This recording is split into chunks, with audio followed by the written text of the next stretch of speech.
Happy Friday to you. I'm First Alert meteorologist Callie Zanandrie with a check of your forecast, satellite and radar. It is quiet right now, a few high clouds out there, but later this afternoon we're looking at another chance for afternoon storms to develop. Highs today comfortable, staying in the 80s, 70s and 80s up in the mountains with 90s out to the west. Here in the city we'll top out at 89 down through Inglewood and Littleton as well. Taking you into your neighborhood network in Jefferson County, it'll be cooler and comfortable in the foothills, 79 in Evergreen with 75 in Conifer by this afternoon.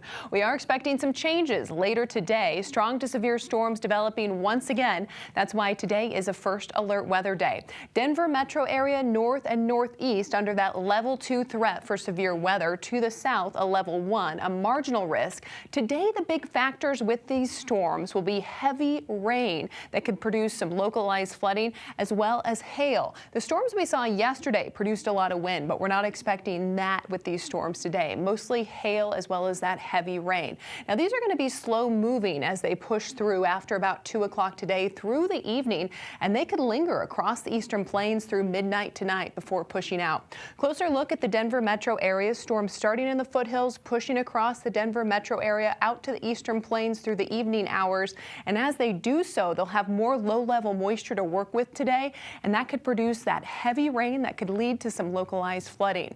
Now down in western Colorado, it is a different story. We have several wildfires burning. That's creating some very smoky conditions. So today in the Denver area, you may notice just a little bit of haze, but most of that smoke is going to be confined to southwest Colorado today and through tomorrow. We do have an air quality alert in place. No surprise here.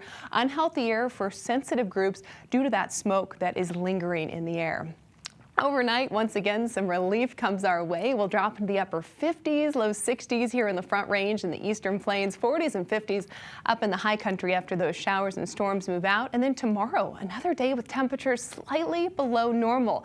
It'll be nice out there in the 80s to start with mostly sunny conditions, but once again, we have a chance to see some storms develop, although this time they're going to favor a more southeasterly track as we get into Saturday afternoon. So we'll be looking at Douglas, Elbert counties as those showers and storms move in. We do have a level 1 risk for severe weather on Saturday, really Denver to the south and the southeast. So once again, we'll be looking at large hail and damaging winds with a handful of these storms as they fire up Saturday afternoon and evening.